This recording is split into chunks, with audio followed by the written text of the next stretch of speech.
Now that is actual waves, that's not some backing sample or some background sample.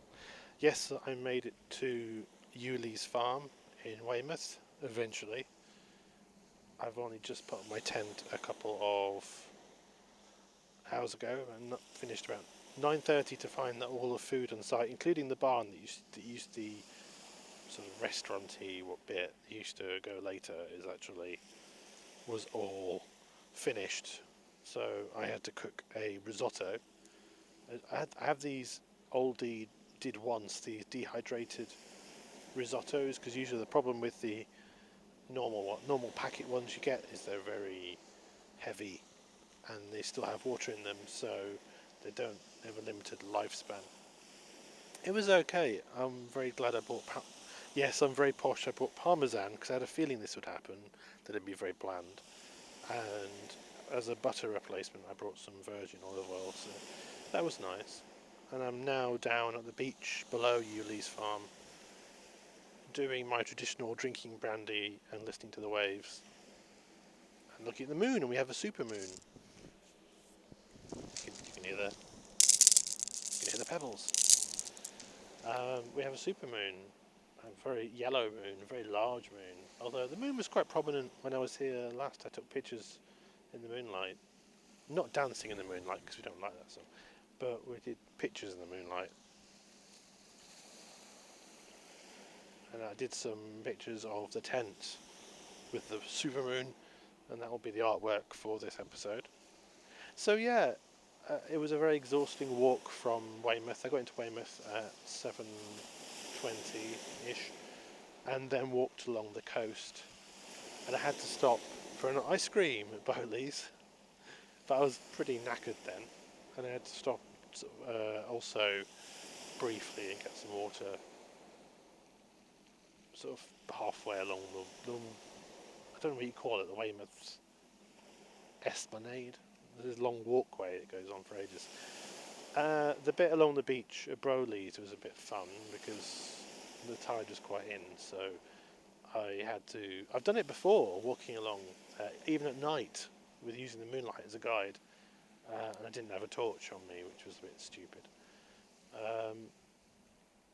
But I didn't have a big heavy rucksack on my back. And that was the bad thing about that journey, was just exhausting thing. It wasn't too hot because it was at the evening and it was in shade most of it. It's been 29 degrees today. It's going to be 32 degrees tomorrow, 32 degrees the day after. There is a wind, which I'm currently sheltering you from in the mic, but yes, it is. Yeah, interesting to see how it survive in a tent. I mean, they've got water and, the showers are great. I mean, I know I'm a bad tent person, travelling, supposed to rough it and everything, but, those people who say, like the guy that runs Bestival that told me off for dare tweeting the showers. I actually missed several acts because the showers were so long, and I actually gave up on waiting in the queue. Oh, we don't come to festival for showers. The thing is, if you've been...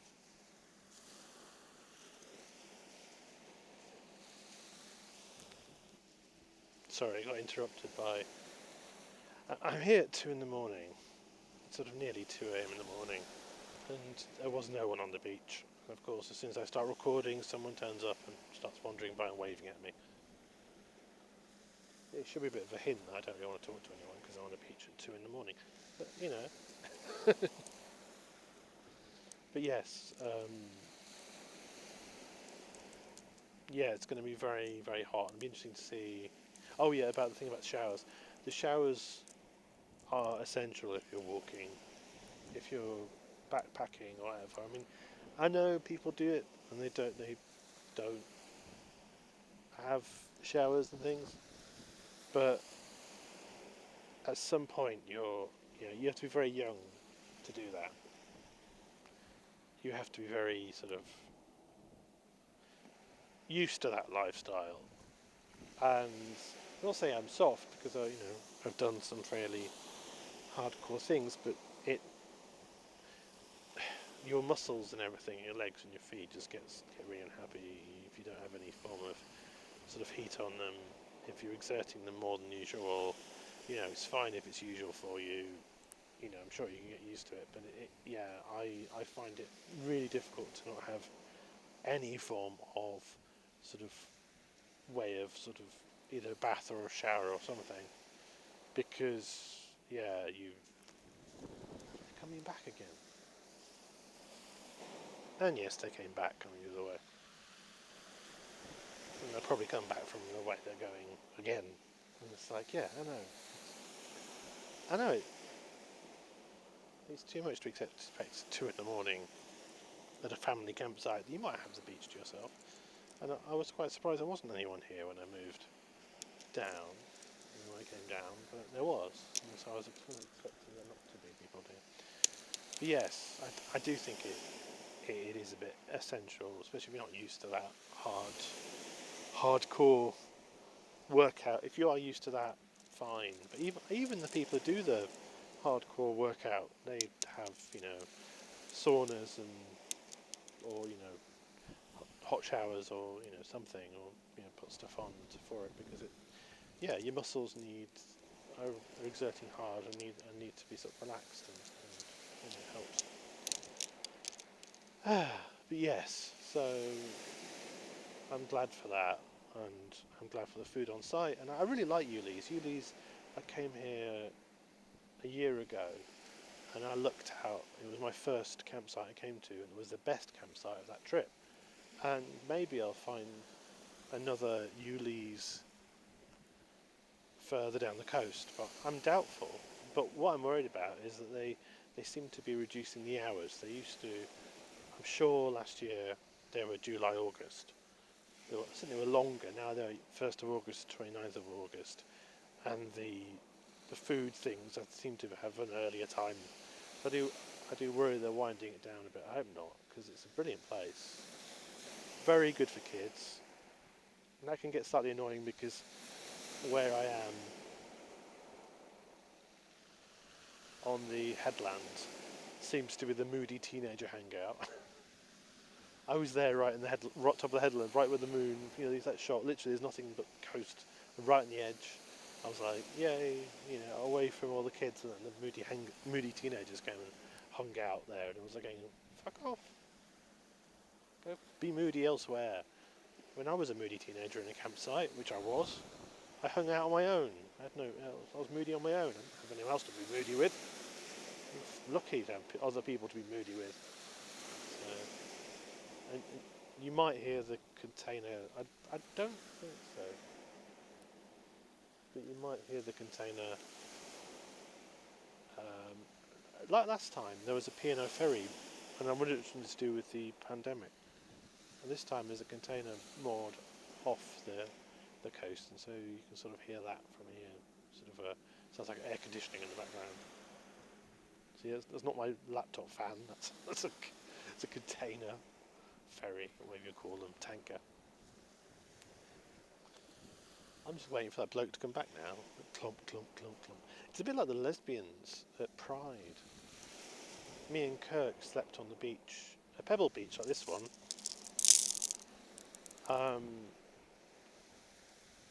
And one year we decided to stay over and sleep over, which would have been fine because we found obviously you couldn't sleep on the beach, but we slept on a sort of little, one of the places that have a little stand or a beach hut that was like a little decking. Except clomp, clomp, clomp, clomp, clomp, lesbians, dykes stomping down the beach at 5 in the morning. We didn't get any fucking sleep. I said this podcast would be shorter. No, 10 minutes later. Nearly 10 minutes. Well, we had an interruption. But yeah, no, it's very relaxing here, despite interruptions. I'm just trying to kind of get it back into the swing of things and chill out, and the brandy helps. I must get some more. But yeah, no, it was a fairly painless trip, apart from obviously literally 5 minutes. I was 5 minutes late getting my travel card and my Network Rail card and my ticket. So I missed the fast train. Then I almost made the interchange, and it was literally like 2 minutes or 30 seconds at Woking, because of course the slower train was late, obviously. And so yeah. But other than that, it was okay. We got to Weymouth, and I didn't realise we were at Weymouth. I was like, oh my god! Just suddenly packed everything away and scuttle off. And they said the walk was okay, but it was just very exhausting, and I can feel it in my legs and in my back, and I will feel it tomorrow.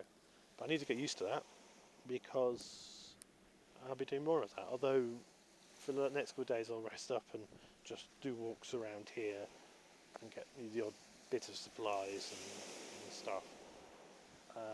That's the reason for coming to Eweleaze, because I knew it was a place that I knew that was open, I knew was reliable. It's a nice place to be.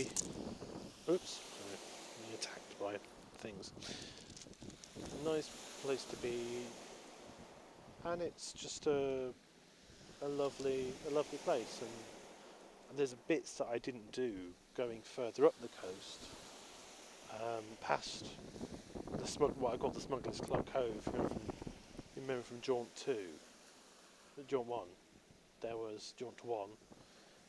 There was during Smuggler's Cove. I didn't go further up, so that's what I want to do. There's like a 4 or 5 mile bit I didn't do, which would be nice to do. And yes, so that's sort of connecting to the bits that because then what happened last time is I went up the coast and went to Lulworth. So I'm not going to do Lulworth. Definitely not going to do Durdle Door campsite again, because that was the worst campsite of the trip. But so I'm not going that direction, but I'm going to walk along the coast up towards that direction and find various things to paint or draw. And that might take several days, at least a day.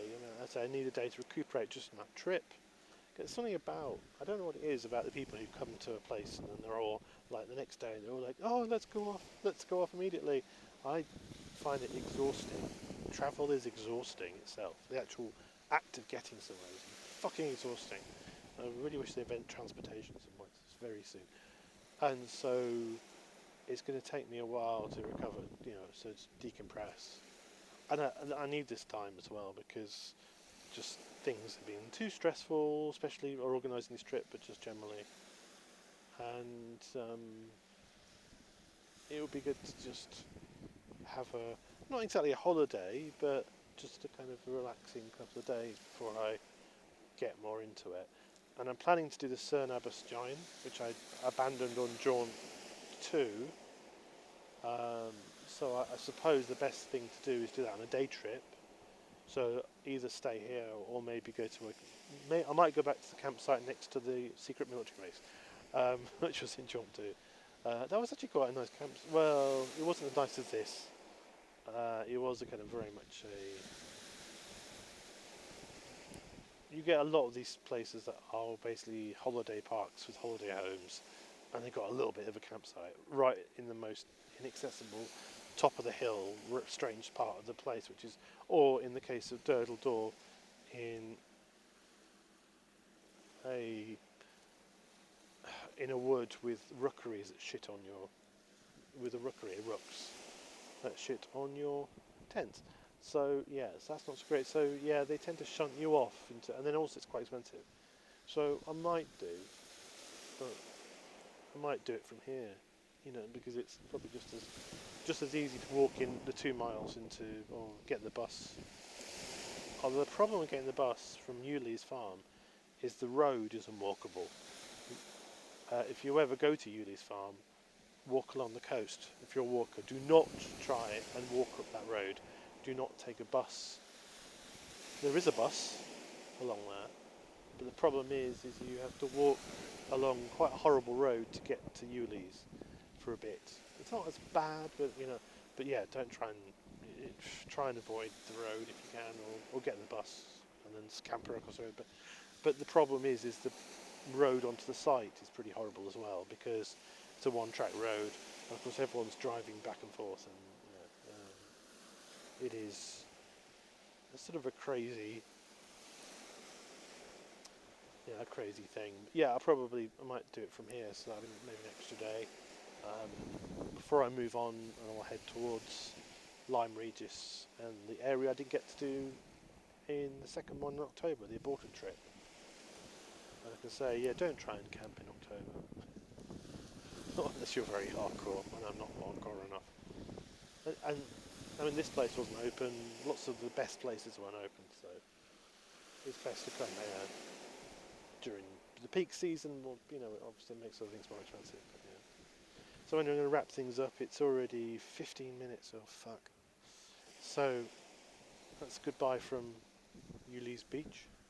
I don't know what this. I don't know what this cove is called actually. I think it's called a Eweleaze Cove, but I might be wrong. And yeah, bye from the container tanker. And I'll speak to you soon. I'll leave you for the waves.